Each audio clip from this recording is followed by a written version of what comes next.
사랑하는 친구들 반갑습니다. 한 주간도 잘 지냈나요, 우리 친구들? 2월은 졸업하는 친구들도 있을 거고, 또 이제 종업식을 한 친구들도 있을 거고, 이제 봄방학을 지내고 있는 친구들이 있을 것 같은데요. 우리 친구들, 또 2월이 되게 날짜가 짧은 느낌이 기분이 들어요. 봄방학 재미있게 즐거운 시간 보내고, 새학기, 새학년, 그 기대하는 마음을 갖고 또 입학하는 친구들이 있을 거고요. 그런 기대하는 마음으로 우리 2023년을 시작한 지 벌써 2월이지만 우리 또 새학기를 시작하는 마음에 또 새로움이 시작되는 모든 달 1월, 2월, 3월이 설렘 가득한 날이 되겠지만 그 설렘과 기대와 준비하는 과정 가운데 하나님이 여러분을 향한 계획하심과 여러분을 향한 준비해 놓으신 그 많은 일들을 여러분이 아름답게 잘 감당해 나갈 수 있는 우리 친구들 되기를 축복합니다. 자, 이 시간 또 예배의 자리에 오는 우리 친구들을 축복하며 기도하는 시간 갖겠습니다. 사랑의 하나님, 감사합니다. 우리의 모든 것을 아시고 우리의 모든 것을 이끌어 가시며 우리의 모든 것을 가장 선한 것으로 가장 아름다운 것으로 가장 하나님의 거룩한 뜻대로 인도해 가신 줄 믿습니다. 하나님 내 몸이 자라고 내 생각이 자라감에 있어서 나의 믿음 또한 한 뼘 더 자라갈 수 있게 원하며 어린아이의 믿음이 아닌 더 성숙된 믿음으로 하나님 앞에 예배자로 바로 설 수 있게 하옵소서. 이 시간 드려지는 예배가 주님 홀로 영광 받아주실 걸 믿사옵고 감사드리며 예수님의 이름으로 기도합니다. 아멘.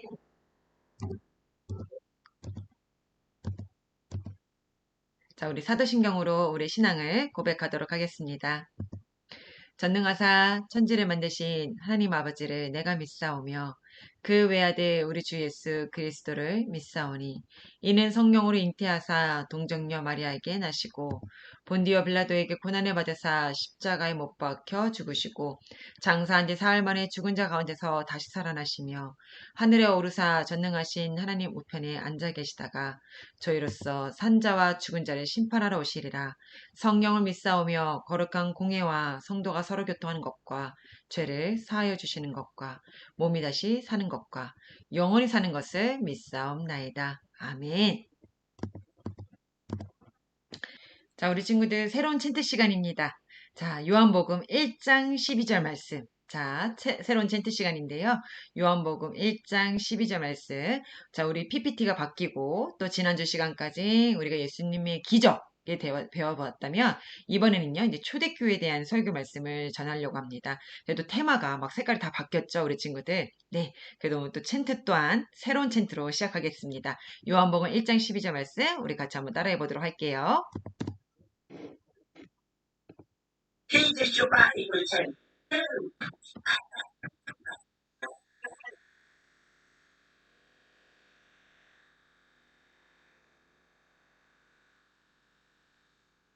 말씀은 요한복음 1장 12절 말씀 요한복음 1장 12절 말씀 요한복음 1장 12절 말씀 요한복음 1장 12절 말씀 그 이름을 믿는 자들에게는 사는 자, 그 이름을 믿는 자들에게는 하나님의 자녀가 되는 권세를 주셨으니 영접하는 자, 곧 그 이름을 믿는 자들에게는 하나님의 자녀가 되는 권세를 주셨으니 영접하는 자, 곧 그 이름을 믿는 자들에게는 하나님의 자녀가 되는 권세를 주셨으니 자들에게는 하나님의 자녀가 되는 권세를 주셨으니 영접하는 자, 곧 그 이름을 믿는 자들에게는 하나님의 자녀가 되는 권세를 주셨으니 다 외웠나요, 우리 친구들? 요한복음 1장 12절 말씀. 영접하는 자, 곧 그 이름을 믿는 자들에게는 하나님의 자녀가 되는 권세를 주셨으니 이 말씀입니다. 이 챈트 지금 설교 말씀이 사라지지가 않았네요. 우리 좀 없애면서 한번 해볼까요? 자, 영접하는 자, 곧 그 이름을 믿는 자들에게는 하나님의 자녀가 되는 권세를 주셨으니 이 말씀입니다. 자, 따라해보면 재밌죠? 요한복음 1장 12절 말씀이었습니다. 영접하는 자, 곧 그 이름을 믿는 자들에게는 하나님의 자녀가 되는 권세를 주셨으니 이 말씀을 가지고 또 우리 친구들이 한 주를 살아가는 데에 그 이름을 믿는 자들이어야 됩니다. 예수님을 사람들이 믿지 않는 사람들도 예수님이라는 사실은 압니다. 하지만 그 이름을 믿는다는 것은 하나님이 은혜를 주셔야만 우리가 믿는 거기 때문에 그들에게 우리가 하나님의 말씀의 복음이 자꾸 씨앗이 심겨지고 그들의 귀가 열리기 또 그러니까 성령님이 인도하셔서 그들의 마음이 예수님을 알기를 예수님을 믿기를 그래서 하나님의 권세가 되는 자녀가 되는 권세를 받는 자들이 되었으면 좋겠습니다. 그 일을 전하는 일에 우리 친구들이 힘쓰는 자녀들이 되어주세요. 오늘 말씀입니다. 사도행전입니다. 사도행전 자, 두 장을 우리 두 말씀 장을 찾아볼 건데요. 2장 43절 말씀과 3장 1절에서 6절 말씀입니다. 한번 이렇게 사모님이 준비했거든요. 한번 같이 볼게요. 자, 사도행전 2장 43절 한 절입니다.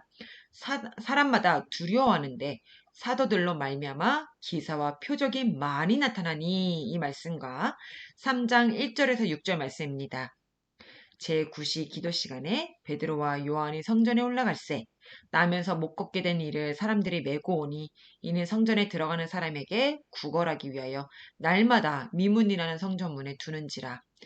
그가 베드로와 요한이 성전에 들어가려 함을 보고 구걸하거늘 베드로가 요한과 더불어 주목하여 이르되 우리를 보라 하니 그가 그들에게 무엇을 얻을까 하여 바라보거늘 베드로가 이르되 은과 금은 내게 없거니와 내게 있는 이것은 내게 주노니 나사렛 예수 그리스도의 이름으로 일어나 걸으라 하고 이 말씀입니다. 자, 우리 오늘은 어떤 말씀인지 설교정 영상을 보고 사모님이 목소리로 여러분에게 설교 말씀을 전하도록 할게요.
자, 사랑하는 친구들 반갑습니다. 우리는 지금까지 예수님의 사역에 관한 이야기를 배웠습니다. 우리 예수님께서는 3년간의 공생의 사역을 마치셨고 십자가에 달려 돌아가셨습니다. 하지만 예수님은 사흘 만에 부활하셨고 40일이나 제자들과 함께 계시다가 드디어 이제 우리 예수님은 하나님 나라로 승천하셨습니다. 우리는 이번 주부터 예수님의 부활, 그 이후에 시작된 교회 이야기를 배우려고 합니다. 우리는 구약시대의 예배에 대해서 제단을 쌓아 예배하는 것과 성막에서 예배하는 것, 성전에서 드려진 예배에 대해 배웠었죠. 그런데 교회에 관한 이야기는요? 네, 맞습니다. 교회가 어떻게 시작되었는지는 아직 배우지 못했습니다. 바로 이번 주부터는 교회가 어떻게 시작되었는지 그 이야기의 시작부터 차근차근 말씀을 통해 배워가고자 합니다. 예수님께서는 이 땅에 계실 때도 또 승천하실 때도 제자들에게 성령을 받으라고 말씀하셨습니다. 제자들은 이제 예수님 없이 살아가야만 했어요. 하지만 주님은 예수님 없는 삶이 빈칸이 아니라고 하셨죠. 예수님께서는 하나님께로 가신 것이 더 좋다고까지 말씀하셨습니다. 더 좋다라니. 그런 일이 있을 수 있나요? 주님이 가시는데 더 좋을 수 있을까요? 하지만 주님은 분명히 더 좋다고 하셨습니다. 요한복음 16장 7절 말씀입니다. 요한복음 16장 7절 말씀에 그러나 내가 너에게 실상을 말하노니 내가 떠나가는 것이 너희에게 더 유익이라. 내가 떠나가지 아니하면 보혜사가 너희에게로 오시지 아니할 터이요. 가면 내가 그를 너희에게로 보내리니. 예수님이 가시는데 좋다고 하신 이유가 무엇일까요? 맞아요. 우리 지금 잘 찾았나요? 주님이 가셔야 보혜사가 오신다고 하셨기 때문입니다. 보혜사는 누구를 말하는 걸까요? 우리 친구들 설교전 영상을 봤다면 힌트를 딱 찾았을 것 같은데요. 네, 맞습니다. 바로 성령님을 보혜사라고 하셨습니다. 보혜사는 법정 언어로 팔라크레토스, 어떻게 말하는 이거를 보혜사가 뜻이 팔라크레토스, 변호사, 대언자라고 말을 합니다. 우리를 대신해서 말해주시는 분, 우리를 지켜주는 분, 우리를 도와주는 분, 그리고 우리를 구원으로 인도해 주시는 진리의 영이시며 우리에게 하나님의 능력을 물붓듯 부으실 분이라는 의미를 가졌습니다. 주님은 기다리라고만 하시고는 드디어 이제 하늘로 올라가셨죠. 자, 이제 어떻게 기다리면 좋을까요? 제자들은 예수님께서 승천하시면서 당부하신 대로 예루살렘에 모여 있었습니다. 모임 장소는 마가의 다락방이라는 곳이었습니다. 더운 나라였던 유대 지역의 다락방은 넓고 시원하며 우리로 치면 넓은 응접실을 말하는 곳입니다. 거기 제자들 120명이 모여 있었습니다. 그리고 주님께서 약속하신 성령을 기다리며 기도했습니다. 그리고 약속하신 대로 그곳에 모여 기도하던 제자들에게 부활하신 뒤 50일 후인 오순절날 약속하셨던 성령님이 제자들에게 강림하시는 사건이 일어났습니다. 오순절은 칠칠절 혹은 수장절이라고 하는 절기였는데요. 유대인들이 귀하게 지키는 3대 절기 중 하나였습니다. 매우 중요한 절기였기에 수많은 유대인이 각지로부터 이 명절을 지키기 위해 모여 있었습니다. 당시 로마의 지배를 받고 있었던 유대인들은 아수르, 바벨론, 페르시아, 그리고 로마, 그리스 등 각각 지방에 흩어져 살고 있었는데, 그러나 절기를 지키기 위해서는 유대인들은 순례 절기에 맞춰 이 먼 이방 땅에서 예루살렘을 향하여 와 있어야 했습니다. 아침 9시쯤 사도들이 함께 모였을 때 성령이 임하셨습니다. 사도행전 2장 2절에서 4절 말씀에 호련히 하늘로부터 급하고 강한 바람 같은 소리가 있어 그들이 앉은 온 집에 가득하며 마치 불의 혀처럼 갈라지는 것들이 그들에게 보여 각 사람 위에 하나씩 임하여 있더니 그들이 다 성령의 충만함을 받고 성령이 말하게 하심을 따라 다른 언어들로 말하기를 시작하니라.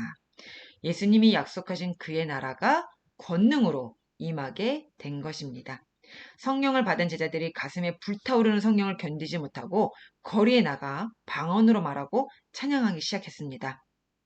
각지에서 모여든 사람들이 각각 자기들의 언어로 말하는 기도 소리, 뭐 팔레스타인, 뭐 페르시아 언어, 그리스, 로마 뭐 이런 말들로 각각 다들 중국어, 막 아까 중국어도 나오고 그러죠. 이렇게 각각 제자들이 세계 언어를 구사하는 것에 대한 의문이 일어났고 이것이 막 소문이 퍼지게 되었어요. 팔레스타인 지역을 떠난 적이 없던 이 제자들이 각기 언어를 하니 얼마나 신기하고 또 술 취한 것처럼 보이기도 하고 이상하게 여기기도 했습니다.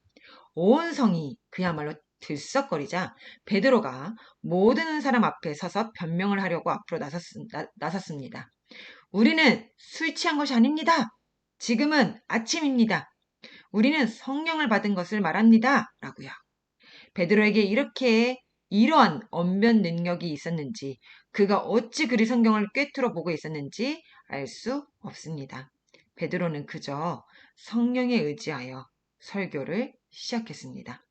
베드로는 사도들이 술 취한 것이 아니며 요엘 선지자가 예언하던 대로 구약에 있는 요엘 선지자가 예언하던 대로 이와 같은 권능이 하나님께로부터 온 것임을 설명하였습니다. 그리고 그는 그들이 십자가에 못 박아 죽인 예수가 하나님의 아들이며 하나님이 그를 죽은 자 가운데 살리셨음을 선언하셨습니다. 그렇게 베드로가 설교를 마쳤을 때 무려 3천여 명이 한꺼번에 회심하게 되었고 그 무리는 그대로 초대교회의 일원이 되었습니다. 120명의 제자 그리고 12명의 사도 이렇게 생겨난 초대교회의 지도자들이 되었습니다. 이들은 솔로몬 행각에 모여 예배하고 예수 그리스도의 복음을 전했죠. 강력한 성령의 역사심이 그들과 함께 있었습니다. 그러던 중 더 놀라운 일이 일어납니다. 베드로와 요한이 기도를 위해 성전에 갔다가 일어난 일이었습니다. 베드로와 요한은 성전 미문에 앉은 한 안진뱅이를 만나게 되었어요. 그 안진뱅이는 태어나면서부터 한 번도 걸어보지 못한 사람으로 미문에 앉아 있었던 사람이었습니다. 사실 그 거지는 무려 20년 동안 거기 앉아 있었기 때문에 유명인이나 다름이 없었죠. 그런데 베드로는 왠지 그를 지나쳐 갈 수가 없었습니다. 그래서 베드로는 그를 주목하여 보았습니다. 거지들은 한 가지 놀라운 촉이 발달해 있는데 누가 자기에게 돈을 줄지에 대한 촉이 가지고 있다고 합니다. 갑자기 자기 앞에 멈춰선 베드로를 보고 안진뱅이 거지는 요한과 베드로가 무엇을 줄까 하여 그들을 바라보았다고 합니다. 그의 눈빛은 기대감과 충만해 있었어요. 베드로의 눈이 성령이 주신 감동으로 그렁그렁해졌을 때 이 거지의 눈도 반짝반짝 빛나고 있었어요. 거지는 돈을 기대했을 것입니다. 아니면 먹을 것이라도요. 그런데 베드로가 거지의 기대를 한순간에 무너뜨리는 말로 이야기를 시작합니다. 저에겐 은과 금은 없습니다. 하지만 반전이 있었죠. 사도행전 3장 6절 말씀입니다. 베드로가 이르되 은과 금은 내게 없거니와 내게 있는 이것을 네게 주노니 나사렛 예수의 이름으로 일어나 걸으라 하고 베드로는 손을 내밀어 그를 붙들어 명했습니다. 사랑하는 친구들, 그는 벌떡 일어나 걷기 시작했습니다. 한 걸음씩 걷기 시작하더니 더 빨리, 더 높이 뛰고 걷기 시작했습니다. 이윽고 그의 얼굴은 땀과 눈물로 범벅이 되었습니다. 이 유명한 거지를 사람들은 놀라서 쳐다보았죠. 20년간 꾸준히 미문에 앉아있던 이 거지입니다. 그는 성전 앞에 앉아 있었지만 성전에 들어가 본 적도 없었습니다. 하지만 걸을 수 있게 되자 그는 성전으로 들어가 뛰어다니기 시작했습니다. 하나님을 찬양하면서 말이죠. 베드로와 요한은 이런 일이 있었지만 태연히 성전에 들어가 솔로몬 행각에서 말씀을 전하기 시작했습니다. 그런데 솔로몬 행각에 사람들이 점점 더 많이 모이기 시작하는 거예요. 순식간에 수천 명이 모여들었습니다. 왜일까요? 놀라운 기적이 어떻게 일어났는지 궁금했기 때문입니다. 베드로는 많은 사람이 자신을 주목하자 다시 복음을 전할 기회를 얻었습니다. 그리고 담대히 예수 그리스도의 복음의 능력을 그리고 성령의 세례에 대해서 전하기 시작했습니다. 그가 전한 복음으로 무려 5천 명이나 주님께 돌아왔다고 성경은 전하고 있습니다. 우리는 커다란 질문 앞에 섰습니다. 만약에요, 베드로에게 은과 금이 있었다면 어땠을까요? 만약 그가 물질이 있어서 거지를 도와줄 수 있었다면요, 무엇이 더 귀한 것일까요? 빵 한 개와 우유 하나? 아니면 한 데나리온을 줄 수 있었다면? 아마 거지가 한 데나리온을 받았다면 심장이 쿵쾅대고 하루 이틀 꿈꾸는 기분으로 맛있는 것을 실컷 사서 먹었을지도 모르죠. 하지만 은과 금보다 더 귀한 것이 지금 선포되고 있다는 것을 우리는 기억해야만 합니다. 그리고 은과 금은 없었지만 기적이 일어날 수 있었던 아주 중요한 사실에 대해 우리는 주목해야만 합니다. 바로 예수 그리스도의 이름이 있었다라는 사실입니다. 진 에드워드라는 분의 사도행전 이야기에서 우리에게 이렇게 말하고 있어요. 만약에 베드로의 주머니에 금과 은이 넘쳤다면 어떻게 됐을까? 하나님의 능력은 우리의 빈 호주머니에서 나온다. 그리스도인들로서 진정한 권능을 얻기 원한다면 빈털터리가 되는 것을 두려워하지 말라. 은과 금을 쫓아 살기는 너무 쉽습니다. 그것이 요즘 대세이기도 하고요. 지금껏 대세였습니다. 물질은 필요한 것이며 우리의 삶의 도구인 것도 사실입니다. 그런데요, 문제는 은과 금만 있는 상황인 것 같습니다. 하지만 베드로와 요한에게는 은과 금은 없었지만 예수 그리스도의 이름과 권능이 있었습니다. 그리고 그것을 사용했죠. 하나님이 하신 일이었습니다. 베드로와 요한을 통하여 일하셨습니다. 그리고 치료받은 사람은 하나님을 찬송했습니다. 사도행전 3장 8절 말씀은요. 뛰어서서 걸으며 그들과 함께 성전으로 들어가면서 걷기도 하고 뛰기도 하며 하나님을 찬송하니 또 사도행전 3장 9절에 모든 백성이 그 걷는 것과 하나님을 찬송함을 보고 라고 이렇게 말을 합니다. 하나님이 하신 일이기에 찬송이 터져 나왔습니다. 하나님을 높이며 걷고 뛰고 찬송한 것입니다. 사랑하는 친구들, 성령이 이들에게 임하자 이들에게는 은과 금은 없어도 예수의 이름을 소유한 사람들이 되었습니다. 성령께서 함께 하시자 제자들은 예수의 이름으로 무엇을 하든 능력의 사람이 되었습니다. 바람이 불면 우리는 바람이 보이지 않지만 바람이 많은 것을 날려버릴 수 있다는 것을 우리는 알고 있죠. 심지어는 나무가 뽑히고 수많은 구조물을 날려버릴 수 있다는 것도 알고 있습니다. 미풍은 바람이 부는지도 알 수 없지만 태풍이나 토네이도가 불 때는 그것을 모르는 사람은 아마 없을 겁니다. 그 능력이, 그 권능이 눈에 보이기 때문입니다. 나이가 40세나 된 안진뱅이는 나면서부터 한 번도 걸어본 적이 없었습니다. 하지만 오늘 걸으며 뛰며 주님을 찬양했습니다. 그리고 그를 치료해 주신 하나님의 은혜를 보고 오늘 5천 명이나 구원을 받았습니다. 사도행전에 아주 토네이도가 불기 시작했습니다. 사랑하는 친구들, 주님께서는 오늘 우리에게 이 성령을 주시기를 원하시고 계십니다. 그리고 베드로와 요한처럼 담대히 예수의 이름으로 살아가기를 원하십니다. 겁쟁이였던 예수님의 제자들은 이제 사라졌죠. 담대하게 예수님을 전하고 예수님의 능력으로 살아가는 사람들이 되었습니다. 우리 주님께서요, 오늘 우리에게 베드로와 요한이 되라고 말씀하고 계십니다. 이제 네 차례다. 너에게는 나사렛 예수의 이름이 있느냐? 라고 여러분에게 또 사모님에게 물으십니다. 이 질문에 예, 주님, 제가 그렇게 되기를 원합니다. 라고 고백하는 저와 여러분이 되시기를 축복합니다. 자, 기도하도록 할게요. 사랑의 하나님 감사합니다. 예수님이 공생애를 마치시고 우리의 모든 죄를 담당하시어 십자가에 돌아가셨고 부활하시고 우리 제자들과 함께 계시다가 가는 것이 더 좋다라고 여기시며 우리에게 보혜사 성령님을 보내주셔서 감사합니다. 하나님, 성령의 능력이 우리에게 권능이 임한다면 하나님, 미풍이 바람이 부는 것은 느껴질지 모르지만 태풍과 그 토네이도가 부른다면 모든 사람이 그 구원의 역사를 보았던 것처럼 오늘 베드로와 요한에게 하나님의 권능이 임하여서 행한 일들을 많은 자들이 하나님 주께 돌아왔고 주님의 살아계신 하나님의 아들이심을 믿었던 것처럼 아버지 우리 또한 하나님의 말씀을 믿는 자 하나님의 아들 예수 그리스도를 믿는 자가 되게 주옵소서.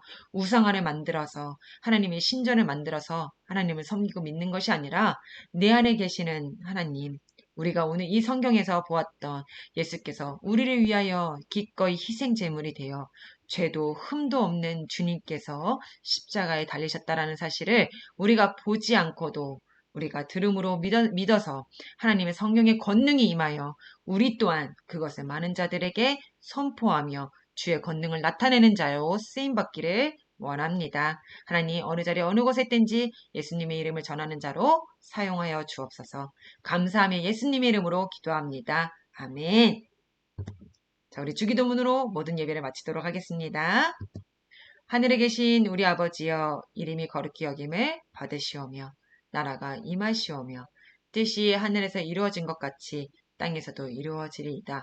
오늘 우리에게 일용할 양식을 주시옵고 우리가 우리에게 죄 지은 자를 사하여 준 것 같이 우리 죄를 사하여 주시옵고 우리를 시험에 들게 하지 마시옵고 다만 악에서 구하시옵소서. 나라와 권세와 영광이 아버지께 영원히 있사옵나이다. 아멘.